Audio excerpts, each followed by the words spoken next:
Have you ever wondered why building self-discipline feels like an impossible task? It is a constant uphill battle against your own mind, a fight you feel you lose. You set goals with great intentions, full of motivation and a clear vision. But soon, old habits creep back in, and your strong initial resolve inevitably begins to fade. This isn't a personal failure or a sign of weakness. It is a sign that you are fighting a hidden force, a powerful system hardwired deep within your brain. Today, we are not just talking about tips and tricks. We are going deep into the psychology and philosophy of discipline to understand the why behind your every single action. Our journey begins with a simple molecule, a chemical messenger in your brain. This powerful neurotransmitter is called dopamine, and it is the key to understanding all of your desires. Dopamine is often misunderstood as the pleasure molecule. In reality, it is the molecule of motivation. It is what drives you to seek out rewards and repeat certain behaviors. Your brain releases dopamine in anticipation of a reward, not during it. This creates the craving, the urge to act, whether it's checking your phone or eating junk food. The modern world has become a minefield of dopamine triggers. Every notification, every advertisement, every sugar-filled snack is designed to hijack this ancient reward system for someone else's profit. This creates a state of constant craving and distraction. Your brain is conditioned to seek the fastest, easiest reward available. This is the very definition of instant gratification. It's a trap. Long-term goals, like learning a skill or getting in shape, provide delayed rewards. Your brain's primitive system sees no immediate benefit and therefore resists the effort required to achieve it. So, you are in a constant battle. Your logical mind, the prefrontal cortex, wants to work towards the future. Your primitive brain, the limbic system, just wants a reward now. Self-discipline, at its core, is the ability to let your logical brain win this fight. It's about choosing the long-term benefit over the short-term, fleeting pleasure. So, how do we begin to hack this system? We start by understanding that willpower isn't an infinite resource. It is more like a muscle that can get tired. Relying on sheer willpower alone is a strategy doomed to fail. Every decision you make throughout the day, big or small, slowly drains this precious mental energy. This is why you are more likely to skip the gym or order takeout after a long, stressful day at work.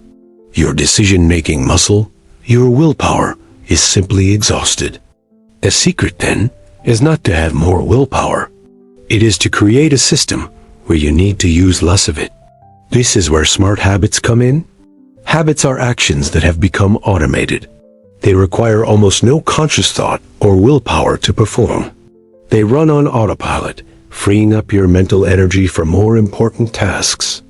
Every habit follows a simple neurological loop: a cue, a craving, a response, and a reward. To change a habit, you must successfully manipulate one of these 4 stages. Let's start with the cue. This is the trigger that kicks off the habit. To break a bad habit, the easiest method is to simply remove the cue from your environment. If you mindlessly scroll on your phone, move the distracting apps off your home screen. Make the cue invisible. Out of sight, out of mind is a powerful concept. To build a good habit, you do the opposite. You make the cue as obvious as possible. Want to read more? Place a book on your pillow every morning. Next is the craving, the motivation behind every habit. You can't eliminate cravings entirely, but you can reframe them. Associate good habits with positive outcomes in your mind. Visualize the feeling of accomplishment after a workout. Think about the clarity you will feel after a meditation session. This helps to make the craving for good habits stronger. Now for the response, which is the actual habit you perform. The key here is to make it as easy as possible to start. This is called friction reduction. Want to go for a run in the morning? Lay out your running clothes the night before. Reduce the number of steps between you and your desired good habit. For bad habits, you want to increase the friction. Want to watch less TV? Unplug it after each use or take the batteries out of the remote control. This concept is known as the 2-minute rule. Any new habit should take less than 2 minutes to do. This makes it so easy to start that you can't say no. Instead of read a book, the habit is read 1 page. Instead of do yoga, the habit is take out my yoga mat. The goal is mastery of showing up. Finally, we have the reward. To make a habit stick, the ending must be satisfying. Your brain needs to know that the effort was worth it. This closes the loop. The reward for good habits is often delayed. So, you need to create an immediate reward. After you exercise, allow yourself to enjoy a smoothie or a relaxing bath. Track your progress with a habit tracker. Every time you check off a box, you get a small, satisfying hit of dopamine. This visual proof of progress is incredibly motivating. This system of cue, craving, response, and reward is the psychological blueprint for building any habit. By mastering it, you are no longer a victim of your impulses. Now let's shift from psychology to philosophy. Ancient Stoic philosophers were the original masters of self-discipline. Their wisdom has survived for thousands of years because it simply works. The Stoics taught a powerful concept called the dichotomy of control. It states that some things in life are within our control, while most things are completely outside it. Our thoughts, our judgments, and our actions are within our control. Everything else, the weather, the economy, what other people think of us, is not. This is a crucial distinction. True discipline and peace of mind come from focusing all of your energy on what you can control and learning to accept what you cannot. It's about internal mastery. When you face a challenge, don't focus on the difficulty. Focus on your response to it. The obstacle is not the problem. Your reaction to the obstacle is. The Roman Emperor Marcus Aurelius wrote, "The impediment to action advances action. What stands in the way becomes the way." Every obstacle is an opportunity to practice virtue. Procrastinating on a difficult project? That feeling of resistance is your opportunity to practice discipline and resilience. The obstacle itself is your training ground for becoming a stronger person. This reframes the entire experience of hardship. Instead of avoiding difficult tasks, you begin to welcome them as a chance to forge your character and strengthen your inner resolve. Another powerful philosophical tool is building an identity of discipline. It's not about doing discipline. It's about being a disciplined person. This is a profound mindset shift. The goal is not just to read a book. The goal is to become a reader. The goal is not just to run a marathon. The goal is to become a runner. Every action you take is a vote for the type of person you wish to become. Every time you choose to work out, you are casting a vote for I am healthy. When you skip a workout, you cast a vote for the opposite identity. The key is to build a small body of evidence, one action at a time. Start with small, manageable actions that align with your desired identity. These small wins build momentum and slowly change the way you see yourself, your self-perception, and your reality. When your behavior and your identity are in alignment, you no longer need motivation. You simply act in accordance with who you believe you are. The internal friction just disappears. This brings us to a powerful practical technique that combines both psychology and philosophy, the dopamine detox. It is a modern term for an ancient practice of voluntary hardship. A dopamine detox involves temporarily abstaining from high dopamine activities. This includes social media, video games, junk food, and other sources of easy, instant pleasure and gratification.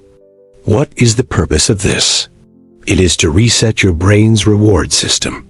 When you are constantly flooded with high levels of dopamine, your baseline for pleasure rises.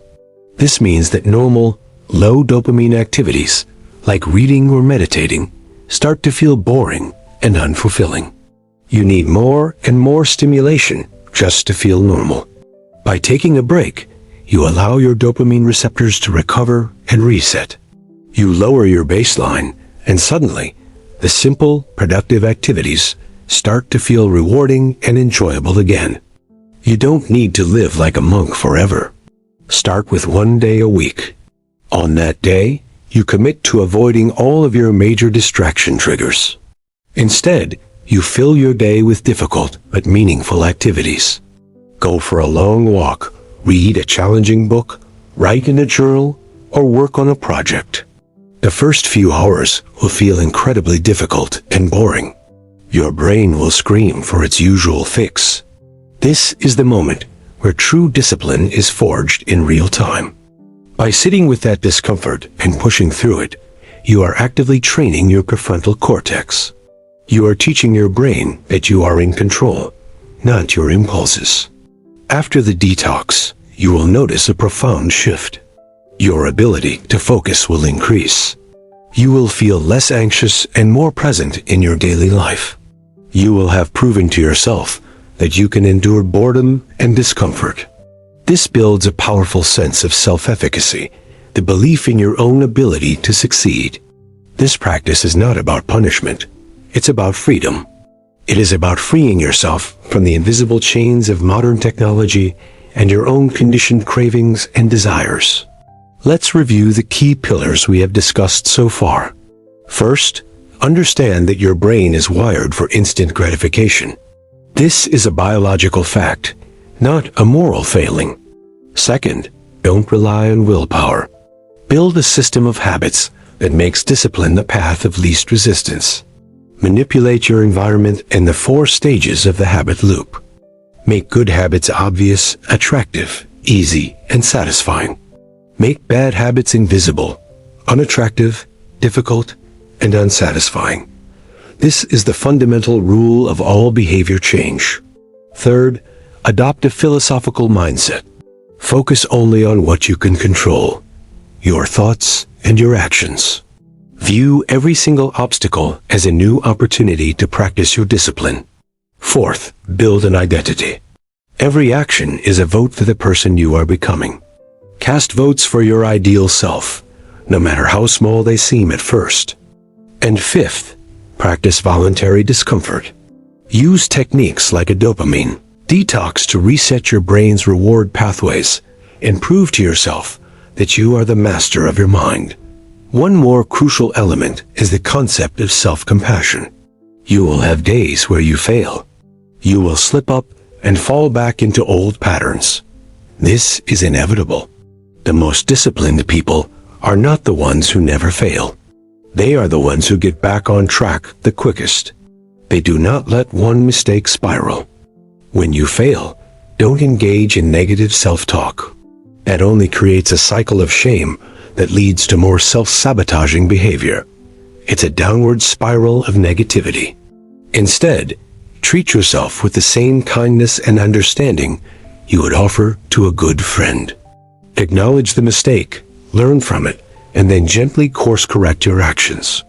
Ask yourself, what was the cue that triggered this? How can I make it more difficult next time? Use failure as data, not as a weapon against your self-esteem. Discipline is not about being perfect. It is about the relentless and consistent process of returning to the path, day after day, no matter what happens to you. Let's talk about the role of your physical environment. It is one of the most powerful and underrated drivers of your behavior. You don't realize its deep and profound influence. You are more likely to practice the habits that are convenient. Your environment can either be your greatest ally or your greatest enemy in the quest for self-discipline. Design your space for your desired actions.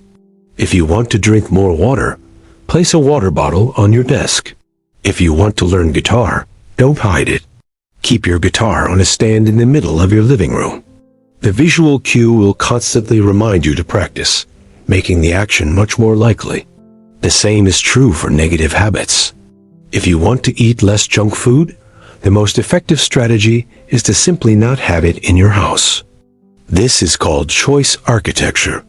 You are consciously designing your world to make the right choices easier and the wrong choices much, much harder. It's a very simple trick.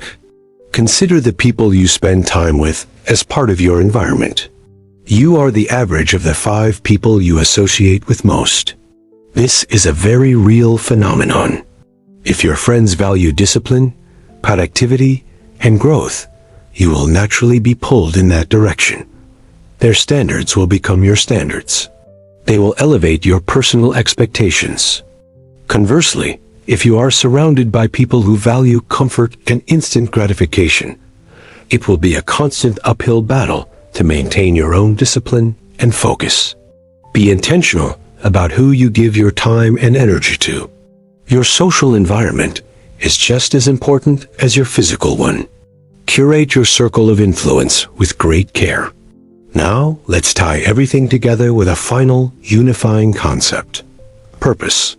Discipline without a clear purpose is just punishment. It is not sustainable over the long term. You need a compelling reason, a powerful why, that will pull you through the inevitable moments of difficulty and doubt. What is the grand vision for your life? What are you building towards?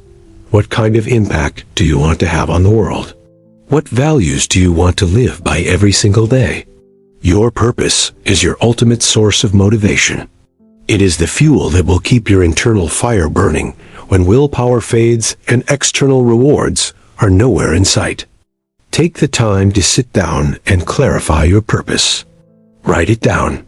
Make it concrete. The more vivid and compelling it is, the more power it will have. When you are tempted to hit the snooze button, remind yourself of this purpose. When you want to procrastinate, connect the immediate task to your ultimate, long-term vision. This is how you transform discipline from a chore you have to do into a privilege you get to do. Every disciplined act becomes a meaningful step toward your ideal future. You are no longer just avoiding snacks. You are building a healthy body to have more energy for your family. You are creating a life of vitality and wellness. You are not just forcing yourself to work. You are building a business that will provide freedom and security. You are creating a legacy for yourself and others.